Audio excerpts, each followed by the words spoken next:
Bryce, we can go ahead and start. Frank was just talking about your 3rd and 11 throw to Adam last week where you kind of stepped up and did a nice job finding him. Wondered if you might take us through that and whether you thought that was sort of a sign of progression at all with you through 3 games. I think, it was a good 3rd down conversion just all around. A great job of Adam working with me, working with the ball. We talk about, just with scramble drill rules, us practicing that. So I think it was a good job of executing. And, also the line, giving me a lane and time to step up. It's not just, it's just definitely not just me when you have time like that. So I think the line did a great job as they have been. I think it was, again, it's a good execution of the 3rd and long. It's definitely something you could build off of. But there's obviously a lot for us to still keep going on and learning. So, obviously you want to have more.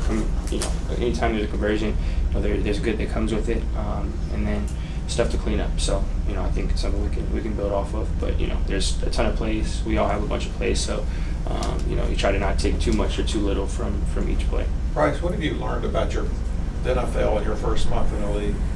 Yeah, just the obviously the challenges of just how consistent you have to be to have success. There's a lot of consistency from everyone's a good player, everyone's consistent. A lot of all these games are coming down to a couple of plays, one drive, a couple key plays, and that's from what everyone's saying that's majority of the NFL.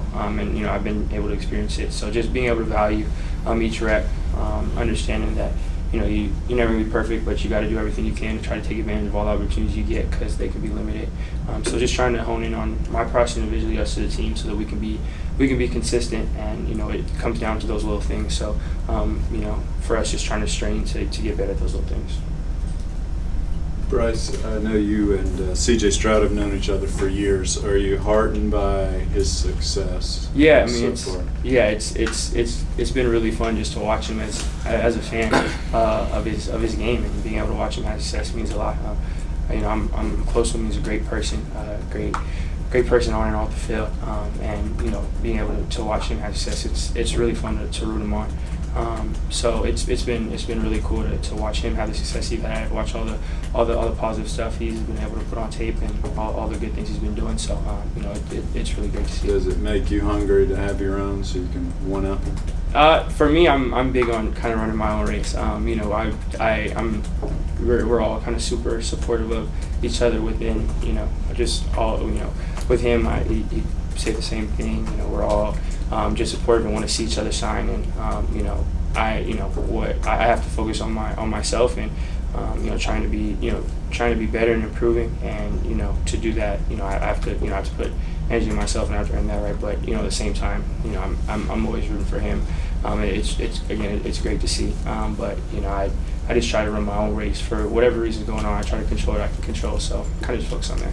Bryce, you talked about running your own race, but many went to the Lions last year, starting 1-6, and 2 months later they were in playoff contention. Do you draw on things like that, maybe to lift your spirits? Like there's a whole lot of football left, or can you find ways like that? Yeah, there's ways to find perspective, and to you look at other people's situations and try to find silver linings.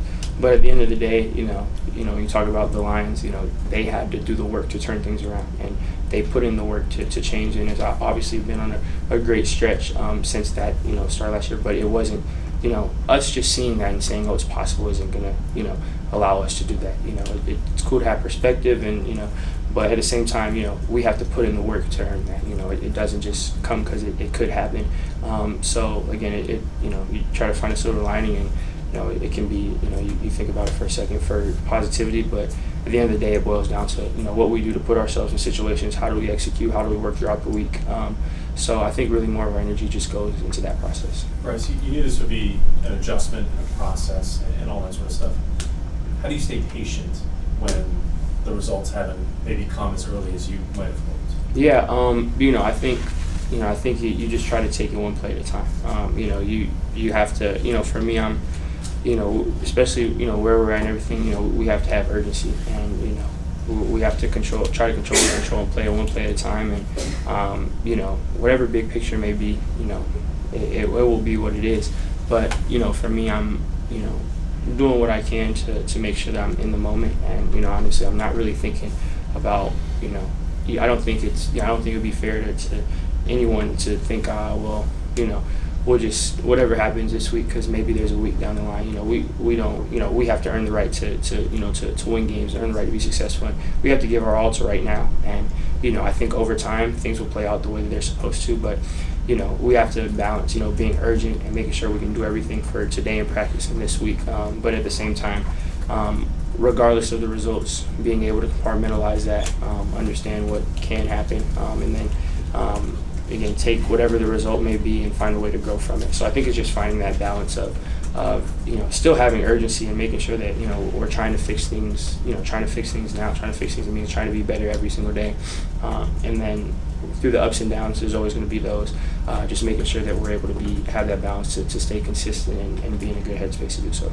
The Lions have a top 5 defense. What are you seeing from them as you're looking at tape preparing for the game? Yeah, it's a really, really good unit. They play together, really well coached, very physical.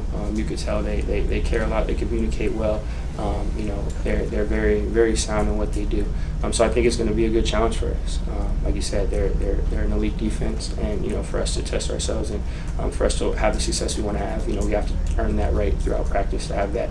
We have to earn the right to put ourselves in the best situation and go out there and execute. And again, they look really good on film. You know, we watched the tape, and again, they're elite defense. So you know, that's you know, that's what NFL is about. You know, trying to go up against elite defenses, going up against the best. And again, we have to do everything we can throughout the week to earn the right to put ourselves in a position to try to have success. And you know, we're all excited for that challenge. Bryce, you haven't played with Austin Corbett, obviously, but I wondered if, in looking at cut-ups from last year, anything if you've seen any piece of his game and what you think he can bring by coming back. Yeah, you know, he's from watching film and watching all the stuff he's put on tape. A great player, obviously someone that we miss, but at the same time, it's been really cool to see. Obviously, I haven't been able to play with him on the field yet, but he still had a really big impact on us as a team, as a unit, as an offensive, as an O-line. Just the way that he leads, he's still, you would if you didn't know and you just walked in, you would never guess that he's not playing based off how he's, you know, the participation in every meeting. He's always saying something. He's always taking notes just like he's playing. He's always talking to guys about, you know, what he sees or how we should identify certain things.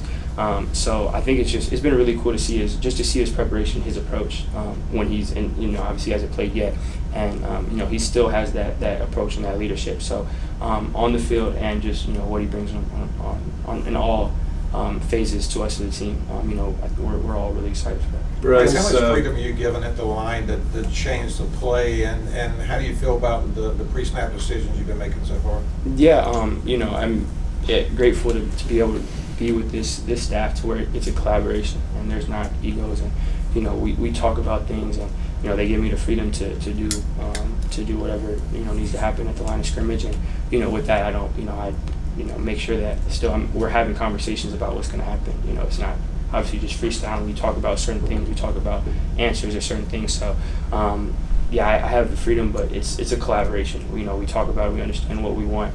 I'm bouncing off ideas. If there's something I'm thinking about for a specific player, specific look, I talk to them. Hey, what do you guys think? How do we feel about this? And then, you know, we go back and forth. And then, you know, I think that there's been good and bad. There's been up and down. There's been, you know, decisions that I think have been positive and some that obviously haven't. So, you know, I think I'm just trying to do everything I can to learn from both the good and bad in the past and keep growing. Bryce, Time for a few more. I don't think we asked you this Sunday, forgive me if we did, but on the last play at the end of the first quarter, when y'all had it on the 3 and Terrace Marshall jumps, and then you held the ball, and then the guy hit you, and fans wanted an unnecessary roughness call there. Can you describe what happened there and whether you thought it was correct? Yeah, I mean, again, whistle was blown dead, and you know, they say try to stop that. You know, it's not my call to make. That's not my, you know, I just play football. I'm not the refs. They got tough jobs, so you know, that's up for however it was perceived. Obviously, it wasn't called, so that's how they saw it. But that's out of my hands. I just try to play football. Did the ref explain to you why it wasn't called? I think he talked to coach about it, whatever, and again, that's coach and the ref talking about, coach handles that. And, for me, it is what it is. I'm just trying to play football, so I'm just thinking about the next play. Anyone with Bryce? All right, thanks, Bryce. Appreciate it, guys. Thank you. Thank you, sir.